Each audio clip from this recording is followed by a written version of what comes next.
ಆತ್ಮೀಯ ಬಂಧುಗಳೇ, ಮಹಾಭಾರತ ಉದ್ಯೋಗ ಪರ್ವ. ಇದರಿಂದ ದುರ್ಯೋಧನನ ಜೊತೆ ಭೀಷ್ಮ ಮತ್ತೆ ದ್ರೋಣಾಚಾರ್ಯರ ಮಾತುಕತೆ, ಮತ್ತೆ ಶ್ರೀಕೃಷ್ಣ ಮತ್ತೆ ಕರ್ಣನ ಗುಪ್ತ ಪರಾಮರ್ಶೆ, ಈ ವಿಷಯದ ಬಗ್ಗೆ ನಾವು ತಿಳ್ಕೊಳ್ತಾ ಇದ್ವಿ.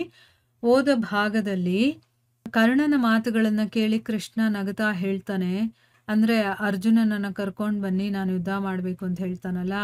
ಆಗ ಕೃಷ್ಣ ಕರ್ಣನಿಗೆ ಹೇಳ್ತಾನೆ, ನಿನಗೆ ರಾಜ್ಯ ಪಡ್ಕೋಬೇಕು ಅನ್ನುವಂಥ ಉಪಾಯ ಕೊಟ್ಟೆ, ಅದು ಇಷ್ಟ ಇಲ್ವಾ?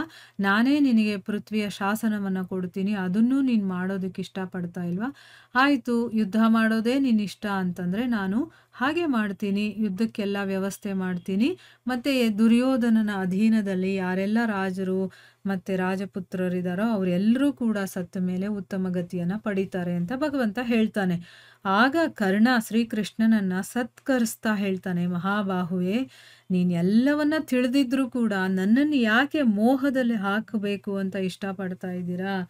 ಈಗ ರಾಜ್ಯದ ಆಸೆಯನ್ನು ತೋರಿಸ್ತಾ ಇರೋದು ಮೋಹ ಬರಲಿ ನನಗೆ ಅಂತ ತಾನೇ, ಮೋಹದಲ್ಲಿ ನಾನು ಸಿಕ್ಕಾಕ್ಕೋಬೇಕು ಅಂತಲ್ವಾ?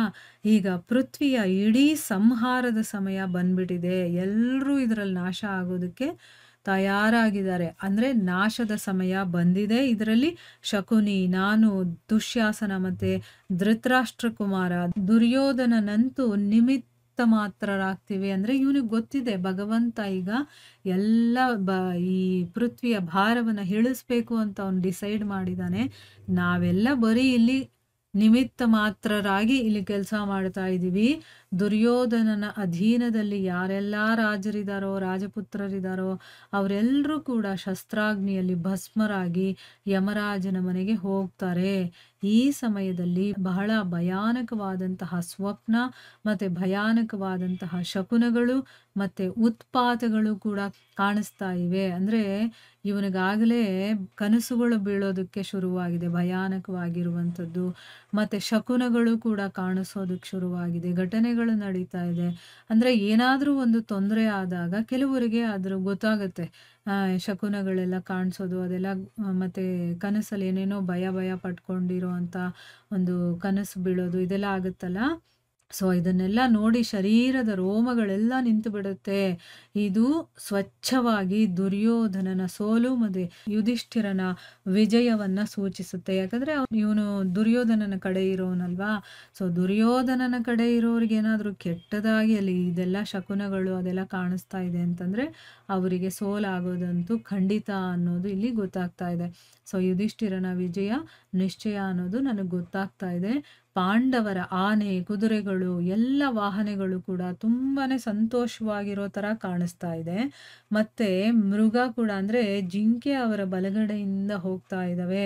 ಈಗ ಯಾರು ಬಲಗಡೆ ಹೋದರೆ ಅದು ವಿಜಯದ ಲಕ್ಷಣ, ಎಡಗಡೆ ಹೋದರೆ ಅದು ಸೋಲುವಂಥ ಲಕ್ಷಣ ಅಂತ ಅಂತಾರೆ. ಅದಕ್ಕೋಸ್ಕರ ಮೃಗ ಅವರ ಬಲಗಡೆಯಿಂದ ಹೋಗ್ತಾ ಇದೆ ಮತ್ತು ಇದು ಅವರ ವಿಜಯದ ಲಕ್ಷಣ. ಕೌರವರ ಎಡಗಡೆಯಿಂದ ಮೃಗ ಹೋಗ್ತಾ ಇದೆ, ಇದರಿಂದ ಅವರ ಪರಾಜಯ ಅನ್ನೋದು ಸೂಚಿತವಾಗುತ್ತೆ.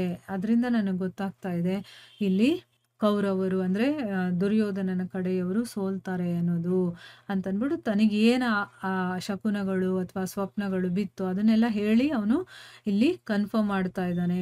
ಶ್ರೀಕೃಷ್ಣ ಹೇಳ್ತಾನೆ ಅದಕ್ಕೆ, ಕರ್ಣ, ನಿಸ್ಸಂದೇಶವಾಗಿ ಈಗ ಈ ಪೃಥ್ವಿಯ ವಿನಾಶದ ಹತ್ತಿರ ತಲುಪಿದೆ. ಅಂದರೆ ಈಗ ಇದು ವಿನಾಶ ಆಗೋದಂತೂ ಗ್ಯಾರಂಟಿ. ಅದಕ್ಕೋಸ್ಕರನೇ ನನ್ನ ಮಾತು ನಿನ್ನ ಹೃದಯಕ್ಕೆ ಸ್ಪರ್ಶವಾಗ್ತಾ ಇಲ್ಲ.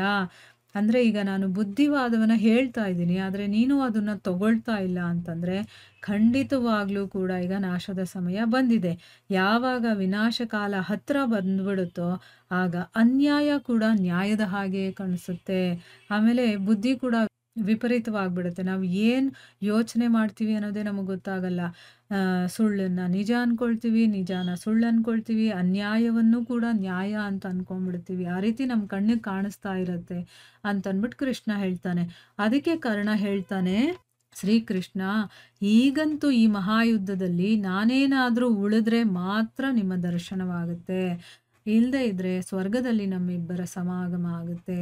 ಅಂದರೆ ನಾನು ಸಾಯ್ತೀನೋ ಬದುಕ್ತೀನೋ ನನಗೆ ಗೊತ್ತಿಲ್ಲ, ಬದುಕಿದ್ರೆ ನಾನು ನೀವು ಇಲ್ಲಿ ಮತ್ತೆ ಭೇಟಿ ಆಗ್ತೀವಿ, ನಿಮ್ಮ ದರ್ಶನ ಭಾಗ್ಯ ನನಗೆ ಸಿಗುತ್ತೆ. ಇಲ್ಲ ಅಂತಂದರೆ ನಾವು ಸ್ವರ್ಗದಲ್ಲಿ ಸಿಗೋಣ ಅಂಥೇಳಿ ಈಗಂತೂ ಯುದ್ಧದಲ್ಲೇ ನಮ್ಮ ಇಬ್ಬರ ಮಿಲನವಾಗುತ್ತೆ ಅಂತಂದ್ಬಿಟ್ಟು ಹೇಳ್ತಾನೆ.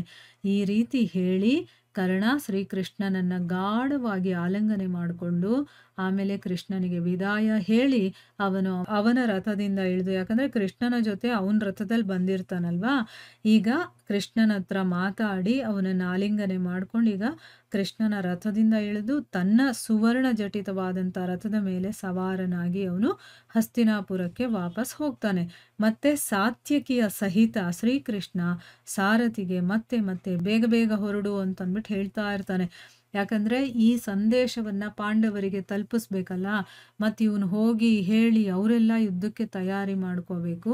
ಅದಕ್ಕೋಸ್ಕರ ಈ ರೀತಿ ಬೇಗ ಹೊರಡಿ ಅಂತಂದ್ಬಿಟ್ಟು ಸಾರಥಿಗೆ ಹೇಳ್ತಾ ಬಹಳ ವೇಗವಾಗಿ ಅವನು ಪಾಂಡವರ ಕಡೆಗೆ ಹೊರಡ್ತಾನೆ ಕೃಷ್ಣ. ಇಲ್ಲಿ ಸಂಧಿ ಮಾಡಿಸೋದಕ್ಕೆ ಅಂತ ಬಂದ, ಆದರೆ ದುರ್ಯೋಧನ ಒಪ್ಕೊಳ್ಳೋದಿಲ್ಲ. ಅದಕ್ಕೋಸ್ಕರ ಈಗ ಮತ್ತೆ ಅವನು ಸಂಧಿಗೆ ಒಪ್ಕೊಂಡಿಲ್ಲ, ಯುದ್ಧನೇ ಮಾಡಬೇಕು ಅಂತ ನಿರ್ಧಾರ ಮಾಡಿದ್ದಾನೆ. ಅವನು ರಾಜ್ಯವನ್ನ ಕೊಡಲ್ಲ ಅಂತ ಹೇಳ್ಬಿಟ್ಟ. ಈ ವಿಚಾರವನ್ನ ಮತ್ತೆ ಕುಂತಿ ಹೇಳಿರುವಂಥ ವಿಚಾರಗಳನ್ನು ಕೂಡ ಪಾಂಡವರಿಗೆ ತಿಳಿಸ್ಬೇಕಲ್ವಾ, ಅದಕ್ಕೆ ತುಂಬ ವೇಗವಾಗಿ ಕೃಷ್ಣ ಹೊರಟಿದ್ದಾನೆ. ಮುಂದುವರೆದು ಏನಾಗುತ್ತೆ ಅಂತ ಮುಂದಿನ ಭಾಗದಲ್ಲಿ ತಿಳ್ಕೊಳ್ಳೋಣ. ಹರೇ ಕೃಷ್ಣ.